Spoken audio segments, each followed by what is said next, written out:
And all of that does create a business ROI.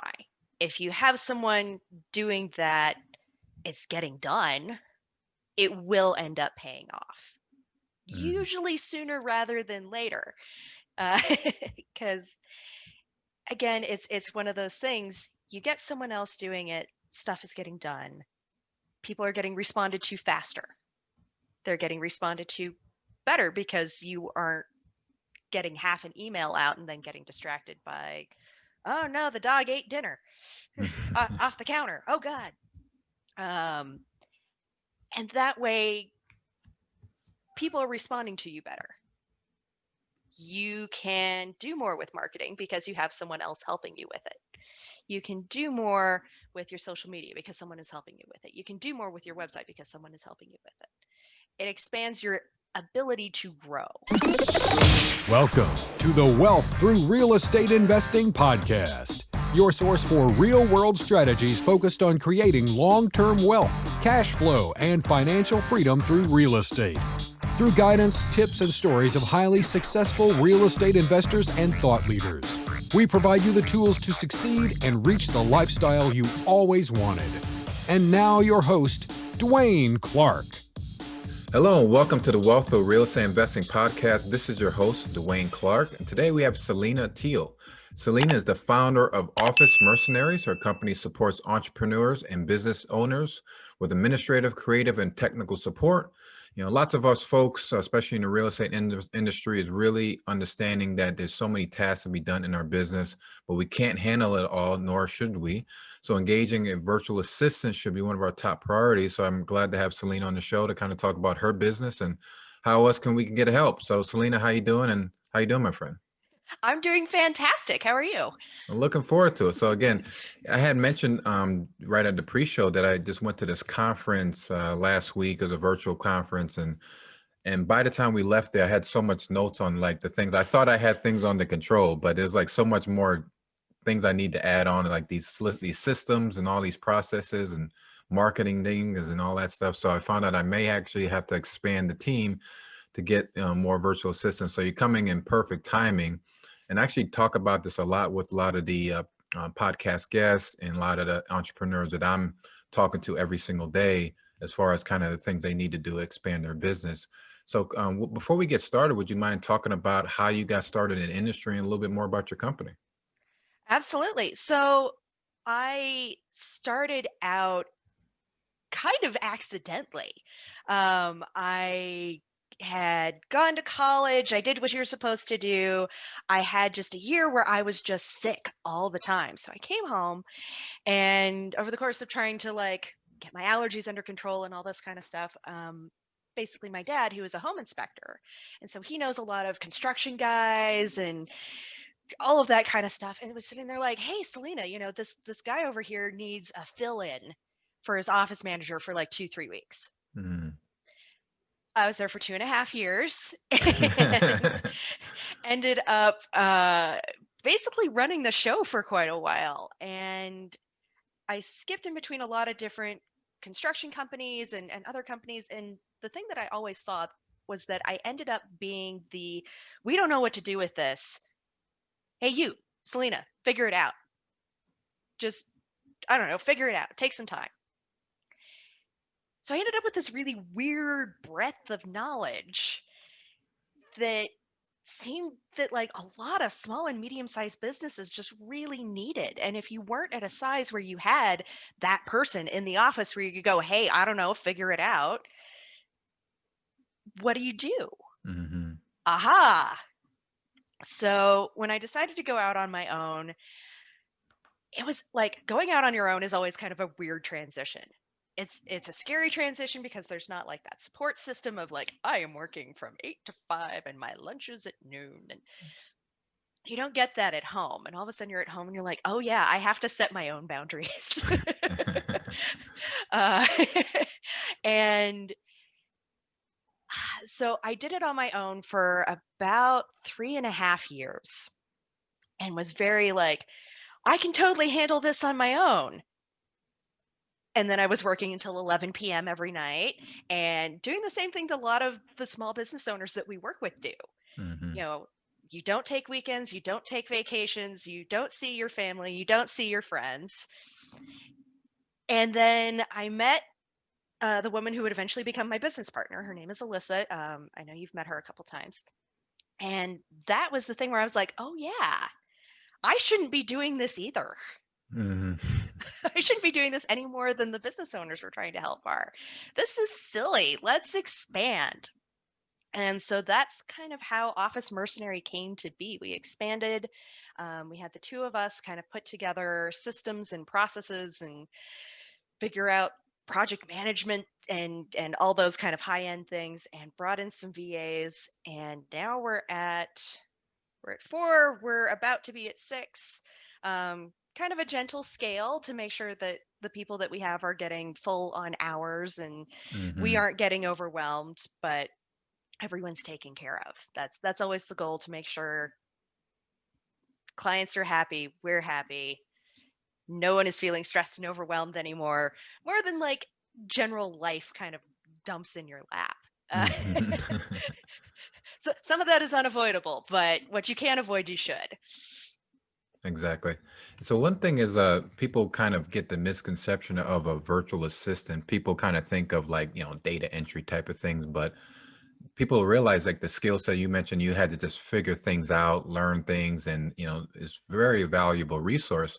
For me, I have my VA, we're doing CRM and calendars and newsletters and marketing, and you mentioned the systems and a whole bunch of different types of stuff, and people realize it takes a lot of time and kind of a lot of effort to kind of get to that point where you can get things going. Can you talk about the actual benefits of using a VA and type of services that you help clients with? Absolutely. So I think you talked to Chris Reed like a couple weeks ago, who had his thing about like, you didn't get into business to manage a website. Mm-hmm. There's a lot of different things you didn't get into business for. Did you ever expect to become a marketing expert and not run a marketing company? Mm-hmm. No. A VA comes in and takes all those things that you are not supposed to be doing. You have specialized knowledge, you have drive in one area, maybe 2 or 3, but there's a distinct kind of umbrella of stuff that made you excited enough to go out into business on your own. And that's the stuff that you wanted to do. And then there's all this other stuff that comes with running a business. And it's not fun, and you may be good at it and you may not. Mm-hmm. There's definitely like a group of things where it's like, okay, I enjoy doing it, but I acknowledge I'm not great at it. There's things where I'm good at it, but dear God, please don't make me do it anymore. Uh, and all of those things you should not be doing. If it's not something that is making you excited, if it's not something that is becoming a return to your business, if it's not growth, if it's not bringing you joy, it sparks joy. If it does not spark joy, what are you doing? That's not why you came into business to do it. So start handing things off. Clear your headspace, clear your physical space. Because I know my space, like when I get really busy, it just turns into like a disaster. It turns into a zoo. And then you've got so much more time and space and just passion for what you want to do. And that a lot of times creates additional headspace for, ooh, I want to expand into this. This is how Exactly. I next want to grow. You Mm-hmm. can't do that if your brain is cluttered with, did I send that email? I think I sent that email. Maybe I should double check if I sent that email. Did I remember to post that Facebook meme? Shit. Hold on. Did I do it? That's the stuff that keeps you up at night, that you wake up in like the wee hours of the morning, which, Dwaine, I know you are an early riser anyway, but it's the stuff where you kind of wake up in the middle of a sleep and go, did I remember to send that contract? Mm-hmm. I know I sent the proposal. I know they responded. I have no memory of sending the contract. Oh my God. And so much of real estate, like any business, but real estate especially, is about location and timing. Timing can be so crucial. Like you get that proposal in like 20 minutes late, maybe they found something else. Maybe they've got another thing lined up who just gave them a better offer. And now you have to compete. Mm-hmm. You don't want to have that on your mental plate of, oh God. So there's a whole list of things. Like there's not just, obviously it's a VA, which is admin and administration and assistance and all that kind of stuff. But it encompasses a lot. As you said, it's like there's marketing, there actually is like the regular admin stuff, there's scheduling, there's project management, there's like you kind of name something that you don't want to do, there's probably a VA who does it. Exactly. And as far as kind of like, I know people kind of thinking like, when should they consider hiring a VA? It's because now with COVID, things have shifted. There's no like, having an actual physical employee. You can do things like this through Zoom. Things are so convenient, even just telephone, email and stuff. I have a virtual assistant internationally. So it's like, even though it's a time difference, we're able to still coordinate and get things done. And people are kind of realize that's a way of working. So far as kind of like a business owner, because people are thinking like, when should I do this? I know now or yesterday was probably the best answer, but can you talk about kind of that transition of someone getting in and how busy? I know some people can kind of handle a few items, but then when they're ready to kind of scale to get like that first hire, when's like an appropriate time when some people should consider doing that? So there's a couple different ways you can judge like where that line is. The big one that I always say is if you're more of an emotional feeling type person, when you just start to feel overwhelmed. Like maybe it's not every day that you're working late or not every day that you're like, oh, I think I need to work this weekend. But you're starting to have that. You want to bring someone in before you get completely overwhelmed. Once you're completely overwhelmed and you're running around like a chicken with your head cut off, taking time out to talk to someone about here's what I need you to do. How do I start handing this off? That's another burden on your plate of how do I find time to do this? So that's kind of the emotional end. In terms of the kind of more business logical end of things, then I would say it really is kind of the second you can afford to. It's Mm-hmm. there is a certain point where yes, you have to do your own website. You're doing the Wix or the Squarespace or the drag and drop Mm-hmm. kind of thing, just to make sure something's up there. Mm-hmm.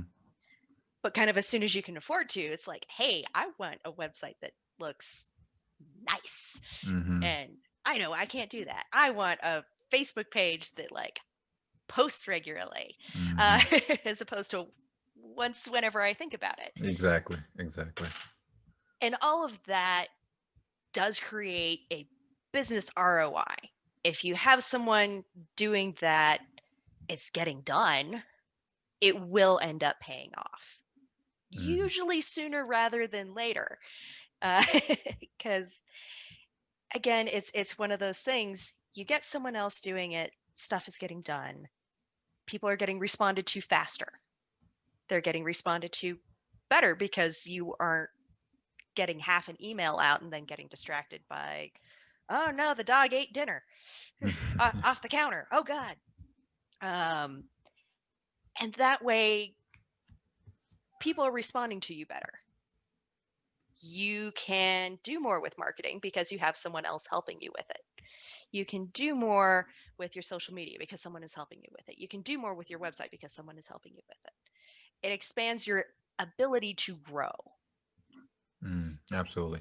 Can you talk about your process of your company? I know like, say if I have, 5 specific tasks that I need to do as far as kind of like the onboarding, the relationship between you and the client, and how does that process, and usually how long does it take from me having a conversation with you until I actually have someone starting to get my work done? So it's usually a pretty quick process. We like to have kind of a quick meeting, usually 20, 30 minutes, just what are you thinking of handing off? Okay, that sounds good. let's schedule a meeting to, if you have time, we'll do a macro map, which is basically a big overview of your business and your process. We can skip that, but sometimes it's helpful to pinpoint kind of the exact places where, oh, I thought I wanted this, but it makes more sense to start someone at this point because this is where a big bottleneck is happening. If you can afford the time, it's great. If you can't, that's not a problem. Then we will send basically a proposal that says, here's what we're going to do. Here's the amount of time that you don't want to go over. Let us know that's good. Great. Here's a contract. Great. Let's have a meeting with your VA. This is the person you're going to be paired with. We're going to start getting the systems and processes all put together. Make sure everything is running completely smoothly. Everything's getting done. So normally this is, it depends on the business owner, honestly. But it can be done in a week or less. Oh, good. And as far as kind of like the communication, I know like some people, they prefer like it's like open relation where they can be able to kind of send emails or stuff. Do you guys find that it's certain processes that you help the business owner as far as kind of communication style, as far as like, regular Zoom follow-ups, or just more like everyone's working off of like a Asana map and they're seeing things happening? What have you seen as that kind of the best practice? And then what do you see kind of, what most business owners kind of take on? So best practice ends up being kind of a combination of all of that. You've got to have your systems and processes. You've got to have your ClickUp, your Asana saying, this is what needs to get done, so that they can see, oh yes, this is getting done. They need to be able to email, text, call, whatever that happens to be, to say, hey, I had this brainstorm and there's a thing that I need you to do that I want you to research. We do try to do a follow-up, like after we've had a VA working with someone for 2-3 weeks, we try to schedule just a quick Zoom just to be like, hey, how is everything? Is it going okay? Is there anything you want us to change, to tweak, to completely overhaul? Okay, great. Now let's follow up again in another month. We try to reach out on a regular basis just to make sure everything, A, is going good. 2, okay, now the VA has all of this stuff down. What else do you want to hand off? We know there's going to be more that comes up. Gimme.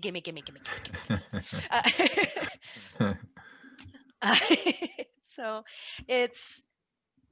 if you stick to any just one thing, so if you don't do Zooms, if you don't do emails or anything like that, then you lose that kind of personal touch. So much of business is about that connection. That's ultimately what it comes down to, whether your website has such a thing that someone feels like they know you and they connect to it, or it's a face-to-face interaction. If you go on just basically a website that's like, yes, I got these 12 things done, you lose some of that. We want our VAs to be kind of a part of your business. They're partners. If you need to call and I just need to brain dump, I just like take notes, I just need to get some stuff out, let's see what comes of it. We want you to be able to do that. And that's kind of a part of the business creative process, ultimately, of, hey, I had this great idea that I'm going to start a podcast, or whatever that happens to be. Is like, let's start brainstorming about what that would look like. Ultimately, it may be, okay, eventually, I'm not ready to do that yet. But you need to have someone that you feel comfortable bouncing that idea off of. And if your friends and your family are not those type of people who are in business, who are going to be like, sure, you do that. Having that extra resource can be super, super valuable. Yeah, the thing I like about that a lot is that you guys seem a little bit different than kind of you going on like Odesk or Upwork to kind of, put out an application and kind of find someone. And then it takes like such a large learning curve as far as them to kind of get to know their business. But since you guys are so active in so many different industries and have processes set up and able to, I mentioned just a brain dump where you guys can just walk through all of the steps and say, okay, we'll be able to help you here and help you here. It really frees up the owner. So it's actually feels like you have an actual employee in your office, but it's actually virtual. So you guys gave that kind of that same similar feel, but kind of set up in a different operation. So that's why I like it a lot. So definitely, good structure there. So good to learn about that part. But kind of learn a little bit more about you. I know that we know each other from our mastermind groups and network and everything, but just can you tell to the audience is like, what's like a typical work day for you? I know you have employees and all this different stuff. What's a typical work day, and do you have any special morning routines? Typical work day. So part of the thing that I love about working for myself is that my day is always a little bit different. Uh, my morning routine usually involves, I have two cats who are a little needy. And so the morning routine is normally you kind of get up. One of them will inevitably jump on my chest. Like as soon as my alarm goes off, this is my cue. I'm going to spend 5 minutes getting pet. And so that's actually kind of a nice way to start the day, because it's nice, kind of relaxing. Like, okay, this is fine. I get up, I have some tea. I'm a huge tea drinker. I never developed the taste for coffee. I know I'm a monster. Is have myself a nice cup of tea, kind of look at my desk, see what came in overnight. Is there anything that is drastically going to change my workday? Is there anything that needs to move to the top of the list? 99% of the time that answer is no, but in the 1% of the time that answer is yes. It's important that you kind of hit that first. Mm-hmm. Then we use ClickUp for our project management. When I started out, I started with Trello. Part of me still dearly loves Trello, but when it got to be more than about 5 clients, my world exploded and I couldn't keep track of it anymore. So I go to my ClickUp and I go, okay, what do I have today? What's my top priority? I forget which thing. Or just like, oh, do your biggest thing, do the thing that you're dreading most, like first thing in the morning, just so that you get it out of the way. Mm-hmm. I very much so do that. Let's start marking those things off. Mm. And as far as kind of mention, is it Click app you mentioned? ClickUp. ClickUp. Yep. Oh, awesome. Is there any other tools or resources that you to kind of help manage your day and your systems? Oh, let's see here. Lots. So ClickUp is the big project management one. Calendly is, of course, the calendar scheduling gloriousness. Mm-hmm. Slack actually ends up being a really phenomenal tool for us. I know it certainly doesn't work for everyone, but for us, we can have different spaces with the different clients, and that way our VAs can get a hold of us when they need to without 47,000 emails. Mm-hmm. I use an email program called Shift Mm. because I'm logging into not only 3 emails for myself, but several different client emails on a regular basis. And that way I can just go checking this email, checking the second email, checking Bob's email, check, Sue's email, check Juan's email, whatever it happens to be. And that makes that flow really, really nicely. What else do we use? Oh, goodness. So my partner, Alyssa, is like huge into systems and processes. So this is her, like, you ask her this question and she is going to go on for 35 minutes, like without breathing. It's amazing. Right now we're using HubSpot for our CRM. And let's see here. We've got, honestly, I still do a combination of kind of the digital and the notepad, because there's always those little things where I'm just like, I just Yeah. need to make a little note about that, but it's Mm-hmm. gonna get done today because it's on the notebook. Yeah. But, I'd say those are probably our really, really big ones that we use every single day, that we use all the time. Canva is actually a really solid tool for Mm-hmm. making images and that sort of thing without having to go the full Adobe Suite method, Mm-hmm. which is an entirely different learning curve. And as useful as it is, 95% of what people need can be done on not that. Exactly. Well, yeah, I appreciate you sharing that, because the one thing I kind of highlighted for that question is that it's for you to get so many different things done. It's like the systems, everything's all there. You guys have that in house. You guys are experts at how to use it, how to get it deployed quickly, have all the system organized and work with multiple clients. So like I said, it's like makes it perfect, especially for the real estate professionals, Rich. A lot of those systems that you guys are using, we're, using on a day-to-day basis that you can help us with. So really appreciate that. With all your kind of, success and, all of the business growth and everything, what can you say that you're most grateful for? I'm most grateful for the journey that has gotten me here.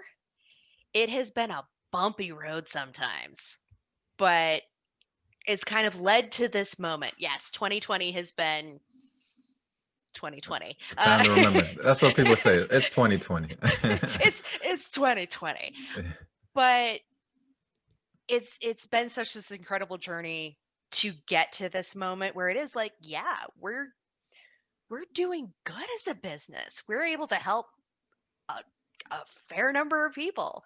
We're able to get VAs out there and get them helping small and medium-sized business owners quickly. And if we hadn't had that process of all the, oh, well, do we try this? Do we use this?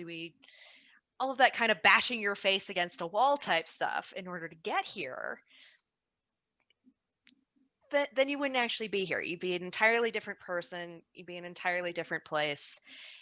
And so as much as the journey is sometimes just a bumpy, painful, and you just, I want to get through it, this sucks. It's the thing that got you here, and therefore I will always be grateful for it. Absolutely. Very well said. So what, I know we'll make sure to have all of your contact information in the show notes, but would you be able to share with us how we get in contact with you? Absolutely. So basically call, email, our website, officemercenary.com. There's a lot of little links to contact us now.